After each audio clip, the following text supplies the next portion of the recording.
Fl-istess jum li l-Prim Ministru Robert Abela ħabbar proġett tal-Gvern li ssir trakka tal-karozzi f'Ħalfar, tħabbar ukoll li ġew sottomessi l-pjanijiet ta' trakka tal-karozzi f'Ħalfar mal-Awtorità tal-Ippjanar. Dan tħabbar f'konferenza tal-aħbarijiet ġewwa trakka tal-Go-Karts f'Ħalfar e kif tnied uffiċjalment il-proġett ta' trakka f'Ħalfar.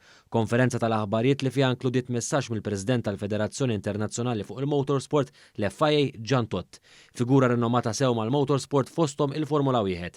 Fil-fatt Jan Todt irringrazzja lill-Gvern għall-impenn tiegħu favur l-isport tal-motorsport u għatenna li l-FIA se tkun ta' spalla l-Malta fl-implementazzjoni ta' dan il-proġett. You can count on the support of the FIA for the next phases of your project, especially in the homologation process of the 3 venues, circuit, drag strip and karting track.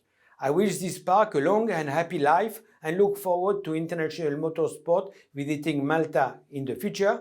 Graham Stoker mill-FIA nifisa u li kien preżenti għal din il-konferenza saħaq li dan mhux proġett li faċli jidħol fis-seħħ, ma dan kollu huwa rimarka l-ħidma tal-Gvern flimkien mal-uffiċjali fl-isport sabiex ittellaq dan il-proġett tad-dilettanti kollha tal-isport.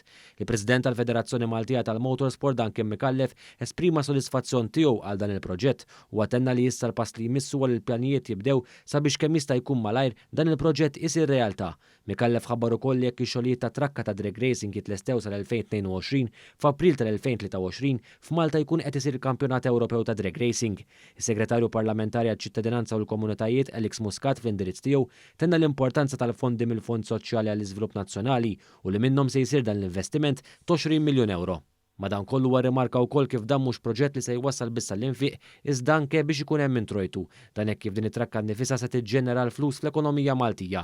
Dan l-investiment jagħmel anke sens ekonomiku għax rajna meta studjajna fid-dettall illi għal kull miljun illi ħan investu biex nibnu din it-trakka ħankun qed nieħdu iktar flat ta' xogħol ekonomiku u attività ekonomika li ser tiġġenera f'pajjiżna.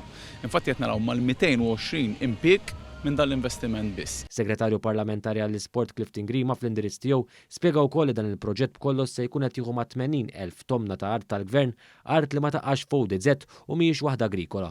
Spjega wkoll li għal dan il-proġett saru l-istudji neċessarji kollha. Għamilna l-istudji kollha neċessarji u ħankun qegħdin nagħmlu anke dawk li huma sound mitigation measures biex propju naraw illi anke dak li jagħmilhom il-ġurnata ma jibqax jinstema kif qed jinstema u anke il-faċilitajiet illi huma diġà eżistenti u ilhom hawnhekk numru ta' snin ħankun qegħdin nagħtuhom upgrade.